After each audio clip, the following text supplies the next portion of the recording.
Në Virgjilje të 555 vjetorit të heroit ton kombëtar Gjergj Kastriot Skënderbeu, kryeministri Edi Rama ka zhvilluar një bisedë të veçantë me studiuesin e njohur Aurel Plasari dhe gjimnazistët. Ndërkohë që Edi Rama tha se për heroin ton kombëtar Skënderbeun, thuhet se ka ndoruar fen jo vetëm një herë po dy herë, dhe për këtë duhen kërkuar përgjigjet e libri Fanolit, kërkoi përgjigje nga Plasari.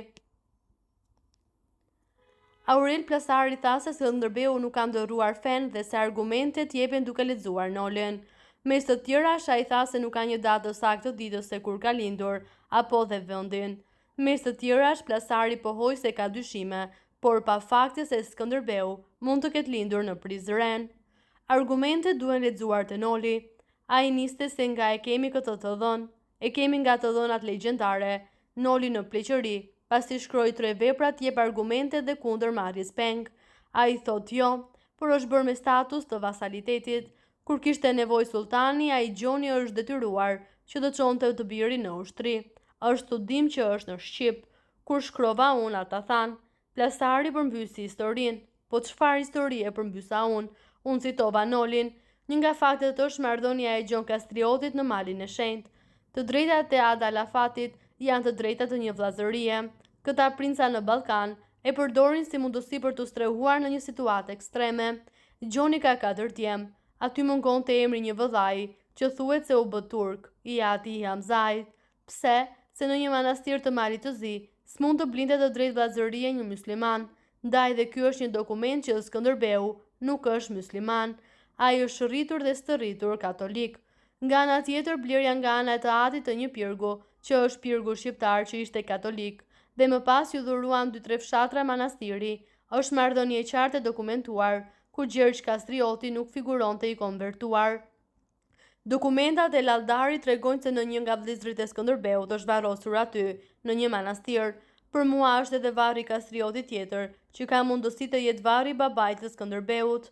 Ne nuk kemi lidhje, pra datës së Skënderbeut. Noli dhe të tjerët kanë rënë dakord që viti i tij i lindjes është 1404, 1405.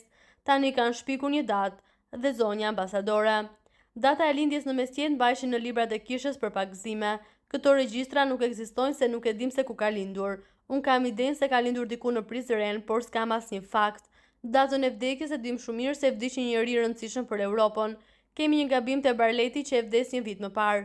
Ne kemi korrigjuar nga burimi bizantin. Barleti gabon sërish qytetarët Venedikas. Viti në Venedika dërohet në 1 mars.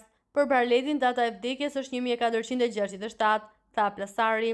Plasari më pas, duke u ndalur te libri i tij Skënderbeu një histori politike, tha se libri është një punë njerëzore, që do të arrijë kurrë të shfrytëzojë këto rezultate. Pasi ato janë rezultate të vinë, duke u kompletuar. Shpresoj se do të ketë të tjerë që do të zbulojnë. Unë nuk mendoj se dalin çdo ditë libra të rinj plotësues. Mes të tjerash, Plasari shtoi se emri Ballkan është një vend nga një studiues gjerman që e cilësoi budalla. Emri Ballkan është i vënë nga një budalla. Gadishulli quhet gadishulli lirik. Gadishulli riprodhohej nga hartat që dilnin nga tekstet e Prometeut. Ai jepte një vargmal që përshkruante gadishullin lirik. Edhe kur filluan hartat e rilindjes evropiane imitonin këto harta. Arbëria ishte një nga ato vende të studiuara. Në mesin e shekullit të 18 në kohën e Turqisë, një studiues gjerman zonjë e pyesin dhe ai thot se quhet dhe tha Ballkan. Ishte budallallike atij momenti. Sot është çështja që mund të na thon Ballkani dhe Europa. Ai rajon që thon Ballkan është Europa juglindore. Është një term i rrem për mua. Kur vjen puna në konceptin shkencor, do të them se ky gadishull është Europa juglindore, ka theksuar Plasari.